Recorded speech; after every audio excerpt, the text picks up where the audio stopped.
C'est le grand débat des Vrais-Bois sur Sud Radio. 6500 personnes réunies pour un carnaval non autorisé à Marseille. C'était hier, sans geste barrière, quasiment aucun masque. De nombreuses personnes qui ont été verbalisées, évidemment, par ailleurs. Et toujours ce week-end, là c'était samedi, des milliers de personnes qui ont manifesté dans plusieurs villes d'Europe pour dénoncer la dictature des restrictions sanitaires. Par exemple, dans la ville allemande de Kassel, des heurts ont éclaté avec la police. Carnaval à Marseille, manif anti-restrictions en Europe. Les gens sont-ils en train de craquer? Vous dites oui à plus de 90%, ça sur le compte Twitter de Sud Radio. Une vague de protestation est-elle en train de se soulever? 0826 300 300.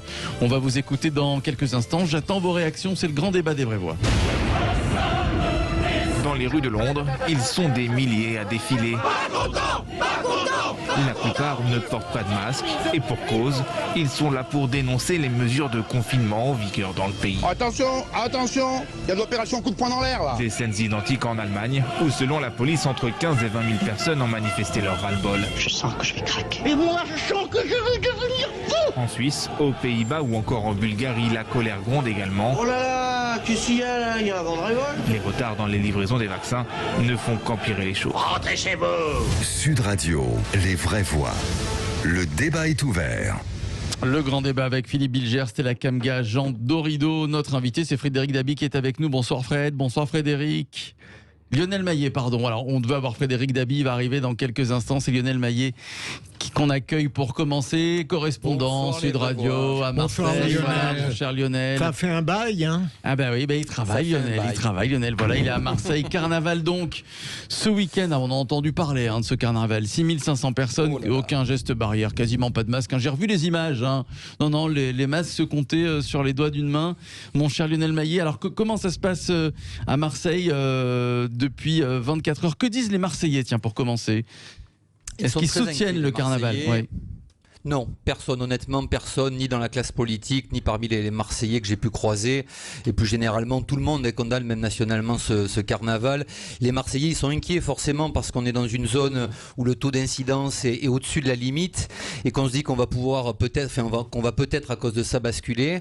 Donc voilà, l'inquiétude elle est là en se disant, si demain le préfet nous annonce ou à la fin de semaine avec la conférence de presse qu'on bascule, ça sera peut-être à cause de ce carnaval. Bah oui, forcément. Alors, un cluster de 6500 personnes quand même, il y a eu des clusters 4 fois moins nombreux que ça qui ont fait énormément de contamination. Alors ce carnaval, pour qu'on comprenne bien, Lionel Maillet, il avait été annulé l'année dernière, mais pour cause, c'était le confinement strict. J'ai envie de dire, on est bien d'accord, ce carnaval n'était pas autorisé et pourtant des milliers de personnes se sont rassemblées. Pourquoi la police n'a pas dispersé les gens, les manifestants au tout début, quand il commençait à voir les personnes affluer? Ça, c'est la bonne question, Philippe. C'est la question centrale, honnêtement, et c'est la question que tout le monde, les Marseillais, se posent. C'est-à-dire, on savait que ça allait avoir lieu. Moi, je suis allé dans le quartier aujourd'hui. Il y a encore des affiches qui traînent pour expliquer qu'il va y avoir ce carnaval ce week-end. C'était dit et répété dans les journaux, sur les réseaux sociaux. Ce n'était pas autorisé. Ça n'a jamais été demandé, d'ailleurs, en préfecture. Et ce que dit la préfecture, justement, c'est qu'on ne pouvait pas intervenir parce qu'il y avait beaucoup de familles, qu'il y avait des gens d'extrême gauche assez violents, 400 personnes, nous dit-on, et que c'était compliqué d'intervenir en pleine journée comme ça pour disperser cette foule et que donc on a préféré attendre la fin de journée vers 18h. Jean Dorido. Oui, non, alors, effectivement, moi aussi, j'ai vu toutes les images sur les chaînes d'infos. Écoutez, pour le coup, j'entends Lionel dire que personne ne soutient ce carnaval. J'aurais tendance, moi, à comprendre ces jeunes qui ont fait la fête. Et manifestement, de ce que j'ai pu voir à la télévision, entendre même ce matin, l'ambiance était globalement plutôt bon enfant. Certes, il y avait sauf des agitateurs. Ils étaient agglutinés, sans masque. Oui, alors écoutez, il y a eu, souvenez-vous, pour le Nouvel An à Rennes, il y a eu une rave party sur plusieurs jours. Tout le monde a poussé des cris d'orfraie pour dire ça va être l'horreur. Il n'y a pas eu de cluster. Rappelez-vous de la fête de la musique. Sauf qu'à Rennes, le taux d'incidence n'était pas le taux d'incidence qu'on connaît aujourd'hui. D'accord, mais c'est toujours pareil. On est dans la question du rapport de cause à effet. C'est de savoir finalement quelles sont les causes des effets qu'on constate. Alors le taux d'incidence aujourd'hui, personne n'est capable d'expliquer justement pourquoi il monte dans certaines zones et pourquoi il descend dans d'autres. C'est bien ça tout le problème. La fête de la musique au mois mois de juin dernier à Paris, là c'est pareil, il y avait des mômes qui faisaient la fête, c'est normal. Tout le monde a hurlé, il n'y a pas eu de cluster. Et là, on peut raisonnablement croiser les doigts. Il y a beaucoup de monde pour dire qu'en plein air, c'est quand même difficile de se contaminer. On peut espérer que ce carnaval n'ait pas de conséquences trop graves sur l'épidémie à Marseille. Alors je retrouve l'indulgence du psychologue et je comprends qu'on saisisse une forme de lassitude de la part des jeunes à Marseille ou ailleurs, c'est tout à fait normal.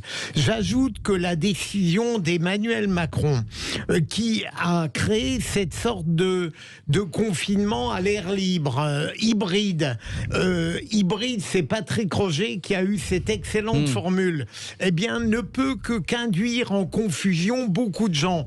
Et troisième élément, et Jean l'a dit, on peut craindre à chaque fois que des rassemblements débouchent sur des clusters, mais il a cité tout à l'heure en Bretagne, et on a constaté, et là, il n'y a pas de divergence entre nous, qu'il n'y a pas eu de cluster. Donc, c'est irresponsable, mais en même temps, on peut un petit peu comprendre. Alors, Lionel Maillet, juste après, je vous donne la parole, Stella. Lionel Maillet en direct de Marseille. Lionel. Oui, juste pour vous dire, j'étais cet après-midi, par exemple, à l'hôpital Nord, je suis allé dans un service de réa, où les spécialistes et les chefs de service vous disent, mais même en extérieur, quand on est à 50 cm les uns des autres, bras dessus, bras dessous, qu'on s'échange des bières, qu'on fume des clopes les uns devant les autres, il y a un risque de contamination. C'est exactement le même qu'à l'intérieur que dans un appartement. C'est ce que vous disent les Marseillais, les spécialistes marseillais aujourd'hui. Donc quand ils voient ces images, ils ne condamnent pas, mais ils disent ça, c'est un cluster potentiel. Lionel a raison. J'ai entendu tout à l'heure sur une autre chaîne un médecin qui a dit l'extérieur, bien sûr, garantit davantage, mais en effet, comme le dit Lionel, enfin comme les Marseillais, certains le disent, il faut au moins une distance. Il y a un risque en extérieur. Tiens, qu'est-ce qu'il en pense, Didier Raoult? Est-ce qu'il a réagi ou pas, Lionel Maillet? Ah non, il faut demander pas que je sache en tout cas. J'ai pas vu les réseaux sociaux cet après-midi. J'étais pour vous dire en reportage, mais non, j'ai pas vu de réaction. Bon, très bien, voilà. Parce qu'on a un grand fan. C'est Jean Dorino. Allez, Raoult, Stella Kamga. Oui, Lionel. Alors, je ne pense pas être d'accord avec vous quand vous dites que personne à Marseille n'était d'accord avec ça, parce qu'on a vu par exemple la réaction de Florent Philippot que vous avez déjà reçu sur ce plateau, qui était plutôt favorable. Il y a plein d'autres personnes. Je suis pas en train de vouloir le dédouaner. Oui, j'ai vu son tweet et j'ai vu les réactions des Marseillais. C'est pas de masque, pas de couvre-feu, si on l'écoute, c'est ça. J'ai vu en tout cas la réaction des Marseillais sous ces tweets. J'ai vu des gens qui étaient à ces clusters-là et qui étaient contents d'être allés. Donc je ne dirais pas, moi, catégoriquement, que personne n'était content d'y aller. C'est juste ça. Mais en outre, moi, je suis plus en mode... C'est pas ce que je dis.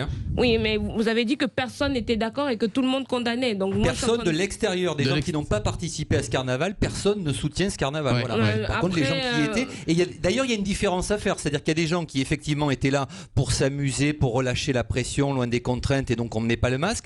Vous avez aussi des gens, et j'en ai rencontré aujourd'hui, pour qui c'est une idéologie. C'est-à-dire, on ne met pas le masque, c'est sans arrêt. C'est pas uniquement pour le carnaval, et on est aussi dans le complot avec le Covid. Les anti-masques, les anti-masques. De toutes les façons, je suis en train de vous rassurer, je ne suis pas de celle qui va expliquer aux gens qu'il ne faut pas mettre de masque, ou alors qui serait une complotiste en expliquant que oui. Moi, je pars du principe qu'en réalité, nous sommes en pleine période de crise sanitaire, et ça, qu'il faut vivre avec le virus. Voilà, et je n'ai pas arrêté de le dire, il faut vivre justement avec ce virus. Oui, vivre avec le virus, c'est mettre aussi le masque, puisque mais justement, je ne suis pas en train de dire qu'il ne faut pas mettre de masque. Vivre avec le virus, justement, veut dire adopter le masque et faire en sorte de pratiquer le plus possible des gestes barrières. Attends, s'il te plaît, Philippe. Vas-y. Il y a un dernier test. Elle me mène à la baguette. Elle me mène à la baguette. Il y a un dernier test, justement, qui était censé être fait. Qu'est-ce que vous en pensez? Justement, la ministre de la Culture avait pensé qu'il fallait organiser un concert test pour savoir justement si on pouvait retourner à la vie culturelle. Pour l'instant, elle est chez elle. C'est vrai qu'elle est aujourd'hui, elle est positive au Covid, mais est-ce que justement on espère qu'elle l'a pas refilé à Sardou. Elle a enlacé Michel Sardou. Est-ce que on peut pas justement se baser, justement tirer une expérience de ce rassemblement-là et décider si effectivement ça a été un cluster potentiel ou pas? Est-ce qu'on va avoir lieu.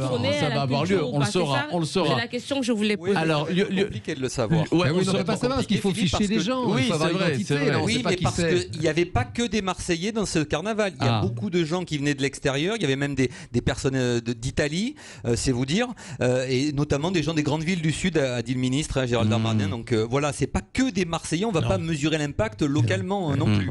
Alors le ministère de l'Intérieur a promis une grande sévérité. Il y aura des comparutions immédiates dès demain, Lionel Maillet. Oui, alors il y a eu 9 interpellations, 7 hier et 2 aujourd'hui. Donc on nous promet effectivement demain des comparutions immédiates. Ça me fait penser honnêtement le parallèle avec ce qui s'est passé à l'OM, la commanderie. Vous savez que ces supporters qui ont attaqué.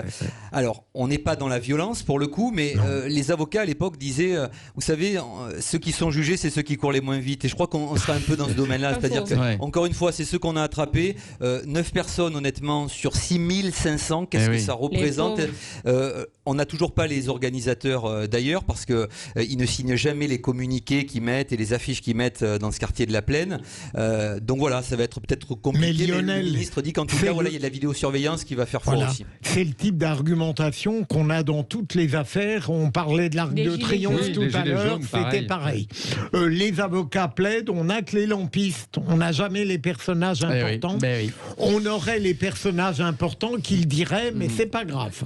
Oui. Allez, Jean. Non, peut-être juste pour revenir sur ce que dit Lionel, bien sûr, sur ces responsables là, d'Hôpital Nord en réanimation. On peut comprendre, eux, qu'ils soient scandalisés, parce qu'ils travaillent comme des dingues depuis un an maintenant. C'est une offense aux soignants, a dit Gérald Darmanin. Oui, c'est normal, on peut les comprendre. Oui, mais attention, les soignants se gardent bien de juger. Voilà, et voilà, en même temps, ils ne jugent pas, c'est tout à leur honneur. Et il faut faire quand même malgré tout attention, parce qu'il y a aussi une dimension un peu punitive dans toutes ces mesures, comme si finalement le fait de se faire mal, le fait que les jeunes vraiment ne puissent pas sortir, allait arranger les choses, une espèce de pensée magique, genre si on a très très mal et qu'on reste tous enfermés, qu'on devient très malheureux, le virus va partir, mais ça marche pas comme ça. Merci à vous Lionel Maillet, correspondant Sud Radio à Marseille. Merci, à bientôt mon cher Lionel. Ça c'était le carnaval donc à Marseille qui a réuni 6500 personnes, mais c'est vrai que dans plusieurs pays d'Europe, dont l'Allemagne ce week-end, énormément de manifestations pour dénoncer la dictature des restrictions sanitaires. Par exemple, dans la ville allemande de Kassel, des heurts ont éclaté avec la police. Est-ce que les gens sont en train de craquer face aux restrictions? 0826 300 300, on va vous écouter dans quelques instants. Et puis surtout, on va accueillir Frédéric Dabi, directeur général adjoint de l'IFOP, qui sera avec nous. À tout de suite. Réagissez maintenant dans les vraies voix Sud Radio 0826 300 300. Qui peut concurrencer MAF Pro? MAF Pro, bonjour. Oui, bonjour. Je suis paysagiste assurée chez vous.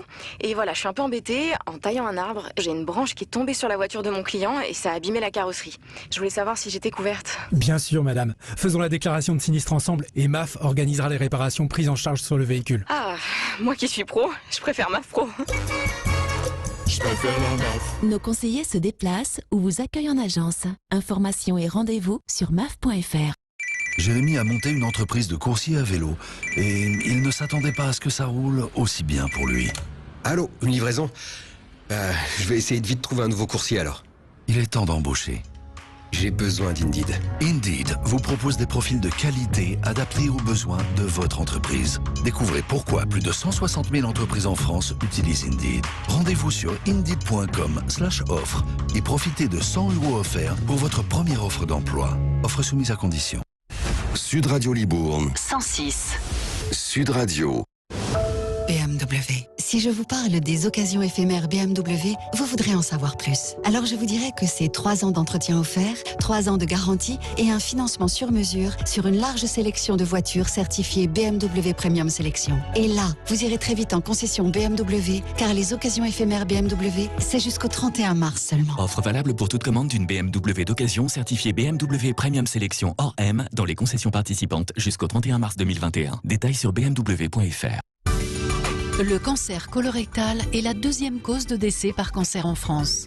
Tous les ans, il touche 43 000 femmes et hommes, généralement après 50 ans. Vous avez plus de 50 ans ? Le dépistage du cancer colorectal vous concerne. Simple et à faire chez soi, il permet de détecter la maladie à un stade précoce et d'augmenter les chances de guérison. Un test efficace peut vous sauver la vie. Parlez-en avec votre médecin. Plus d'infos, e-cancer.fr. Une campagne de l'Institut national du cancer et du ministère chargé de la santé. Bouygues Télécom. David, Daniela et leurs enfants déménagent de Dieppe à Dijon. Et à cette occasion, ils désirent doter leur nouveau domicile de la fibre, sans trop dépenser. Eh bien, David et Daniela, nul doute, cette offre vous est dédiée. En ce moment, chez Bouygues Télécom, la fibre est à 15,99 € par mois pendant 1 an, puis 29,99 € par mois avec Bbox Fit. Et oui, la fibre à 15,99 € seulement. Rendez-vous vite sur bouyguestelecom.fr. Offre soumise à conditions sous réserve d'éligibilité et de raccordement. Engagement 12 mois. Bonne soirée avec Sud Radio. Les vraies voix sont de retour dans un instant. Bonjour, moi c'est Carla. Ma mère est âgée mais elle souhaite rester indépendante le plus longtemps possible. Quelles sont les solutions ? Bonjour Carla. Chez O2, nous aidons les personnes âgées à rester chez elles, en les accompagnant au quotidien selon leurs besoins, leurs attentes et surtout leurs envies. Ménage, repassage, jardinage, aide aux personnes âgées, O2 s'occupe de tout. Inspirez, respirez. O2. Les vraies voix Sud Radio, 17h-19h, Philippe Rossi. C'est le retour des vraies voix sur Sud Radio, le grand débat avec Jean Dorido, Stella Kamga, Philippe Bilger. Et donc cette manifestation à Marseille, ce carnaval à Marseille qui a réuni 6500 personnes et ces manifestations un petit peu partout en Europe, anti-restriction. Les gens sont-ils en train de craquer? C'est la question qu'on vous pose sur le compte Twitter de Sud Radio. Vous dites oui à 92%. Est-ce qu'on a affaire à une vague de protestation qui est en train de se soulever? Est-ce que la France est épargnée pour le moment? Il n'y a pas eu de manifestation anti-restriction, mais ça va peut-être venir. Frédéric Dabi est avec nous. Bonsoir Frédéric. Bonsoir Philippe, bonsoir à tous. Bonsoir à vous, directeur général adjoint. Vous allez bien Frédéric. Oui, bien, Philippe. Merci beaucoup. Et oui, puisque Frédéric Dabi a eu le Covid. En tout cas, Frédéric, c'est pour ça qu'on se souciait de votre santé. J'espère que vous allez mieux. Voilà, Frédéric Dabi, en tout cas, même malade, même avec le Covid, il est là, qui participe au grand débat des vraies voix sur Sud Radio. Alors, mon cher Frédéric, évidemment, on a le sentiment que ces dernières annonces dans tous les pays d'Europe, ça ne concerne pas que la France, puisque l'Allemagne, la chancelière allemande devra annoncer ce soir de nouvelles restrictions. On a le sentiment que ça ne passe plus dans toute l'Europe. Oui, ça passe de moins en moins. Vous avez raison de dire que la France a été épargnée par des manifestations de désobéissance civile, mais on voit que l'acceptabilité, l'approbation des mesures chute très très fortement. Si je prends notre balise récente qu'on a diffusée samedi dernier après les annonces du Premier ministre, on n'a qu'une personne sur deux, 51% des personnes concernées par les restrictions, qui les approuvent. On était à 2 tiers des Français au moment du deuxième confinement. On dépassait allègrement les 80% en mars 2020 parce que ce premier confinement, c'était un moment collectif de solidarité où on allait vite retrouver le chemin des jours heureux. Ce n'est pas le cas parce que les Français doutent de plus en plus de l'efficacité des mesures et surtout, j'utilise un terme un peu trivial, ils sont paumés. Il y a une vraie incertitude sur l'avenir. On n'a qu'une personne sur 5 qui considère que la crise sera finie à la fin de l'année 2021. Il y a une vraie incapacité à se projeter dans l'avenir, ce qui crée de l'angoisse et ce qui sape, je dirais, l'acceptabilité des mesures, même si, je le répète, pour l'instant, il n'y a pas eu de manifestation forte en France, contrairement aux Pays-Bas, contrairement à l'Italie. Et puis dans notre enquête, Philippe, on a quand même 84% des personnes qui sont concernées par les confinements qui déclarent qu'ils les respecteront, même si, quand on leur demande et les habitants autour de vous, est-ce qu'ils les respecteront, on tombe à 55%. Donc c'est aussi un indice de cette crainte de ne pas le respecter et un aveu indirect de peut-être de sa possible indiscipline. Donc on serait les plus disciplinés d'Europe en fait, c'est ce que vous nous dites un peu. En tout cas, oui, on l'est parce qu'il y a une croyance dans l'État qui est extrêmement forte. La France, c'est pas l'Allemagne, la France, c'est pas l'Italie qui ont des États forts mais extrêmement récents avec une logique de décentralisation. En France, on croit à la capacité du politique à changer les choses, on croit en l'État, ce qui n'empêche pas, on l'a vu, les critiques très fortes sur les dysfonctionnements pendant cette crise sanitaire. Donc, pour l'instant, on a cette mécanique qui fait que cela tient. Mais de plus en plus, parce que les Français n'y comprennent de moins en moins. On leur a dit au début du mois de février, pas de confinement, parce qu'on laisse la vaccination se déployer. Ils voient de plus en plus les dysfonctionnements et le fait qu'on monte en puissance très lentement sur la vaccination, alors que c'est vraiment le levier, le sésame pour retrouver le chemin de nos vies quotidiennes normales. Tout ça crée du doute. Philippe Bilger. Frédéric, si je comprends bien, en examinant bien votre dernière réponse, la défiance, est-ce qu'elle vient principalement du contenu de la politique mise en œuvre par le gouvernement, ou est-ce que les Français blâment leur politique de communication, ou est-ce que les deux, d'une certaine manière, cumulent des désavantages ? Oui, je pense qu'on est sur une logique de cumul, vous le dites très bien Philippe, d'un côté, il y a eu une communication qui n'a pas été claire. Elle a été trop, si on reprend l'histoire des 3 derniers mois, discrète, à minima sur la vaccination. Il n'y a pas eu la montée en puissance qu'il y a eu dans d'autres pays, comme en Angleterre ou en Israël. Il y a toujours ce récit de la gestion sanitaire qui est très sévère. Beaucoup de Français nous disent ils ont raté le rendez-vous des masques, le rendez-vous des tests, le rendez-vous des vaccins. Et puis, alors que le pari présidentiel était extrêmement clair, on ne reconfine pas car il n'y a pas une explosion des cas du virus et on laisse la vaccination se déployer, on peut percevoir les dernières annonces comme une forme de revirement qui ne dit pas son nom, puisque le mot confinement apparaît presque comme une sorte de non-dit. Jacqueline est avec nous, Jacqueline de Paris au 0826 300 300. Bonsoir Jacqueline. Oui, bonsoir à tous. Bonsoir ma chère Jacqueline, vous faites partie donc, vous habitez en Île-de-France, voilà, de ce département, alors qui n'est pas confiné, ce n'est pas un confinement. Exactement, on ne sait pas trop ce que c'est d'ailleurs, comme l'a dit Patrick Roger, voilà, c'est un hybride. C'est hybride, voilà. Marre de ces restrictions, ma chère Jacqueline? Écoutez, honnêtement, pour moi ça se passe pas mal, mais vraiment pour beaucoup c'est trop difficile et je trouve ça vraiment, il faut que ça s'arrête. Je suis d'avis qu'il faut apprendre à vivre avec ce virus. Je suis extrêmement choquée que des membres du gouvernement soient contaminés. Ouais. Alors qu'ils doivent se Roselyne Bachelot, Elisabeth Borne qui est hospitalisée, la ministre du Travail. Qui va mieux. Comme M. Macron à Noël et sa femme à Noël. Et comme par hasard, ils étaient rétablis le 24 décembre. Ce qui m'a particulièrement choquée. Bon, donc, ça, peut-être qu'ils réagissent bien au traitement, peut-être qu'ils ont de bonnes défenses immunitaires. Bon, ça. Alors, les miracles de Noël. Bah, voilà. C'était le petit... donc, j'ai appris que Mme Bachelot était à l'opéra. Oui. Alors, je n'en reviens pas. Je comprends que les artistes aient besoin de public, mais je suis sidérée que ce soit les membres du gouvernement qui participent à ces représentations. Bah surtout qu'elle a enlacé Michel Sardou, il y a la photo. Je regrette que ces gens-là ne pensent pas à offrir des places à des associations où il y a des gens qui en ont ras-le-bol, qui n'ont pas de fric pour se payer quoi que ce soit. Ouais. Et pour leur donner quelques places pour participer à ces représentations au lieu d'aller se contaminer eux-mêmes. D'autre part, je voulais vous dire que vous parlez beaucoup des masques. Oui. Il me paraît extrêmement important de se désinfecter les mains. Je ne sors jamais sans alcool et sans sopalin. C'est vrai. Et les médecins, il y a fort longtemps, avant même cette